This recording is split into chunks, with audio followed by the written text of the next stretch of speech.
السلام عليكم ورحمة الله تعالى وبركاته. مباراة الرجاء الرياضي ضد شباب المحمدية ضمن الجولة 10 للبطولة إنوي للمحترف.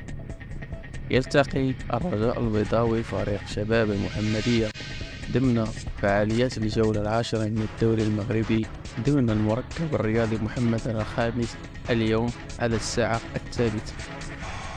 تشكيلة الرجاء البيضاوي أتت كالتالي: في حراسة المرمى أنس الزنيسي، في الدفاع بالعمري ومقدم خفيفي إضافة إلى البداوي، في وسط الملعب محمد زريدة مبارك كذلك بوغري. أما في خط الهجوم فيتكون من الزرهوني النفاتي وبولكسوس. فريق شباب المحمدية يدخل هذه المباراة في برحوا في حراسة المرمى درويش بالحاج نخيلة ومولهاني.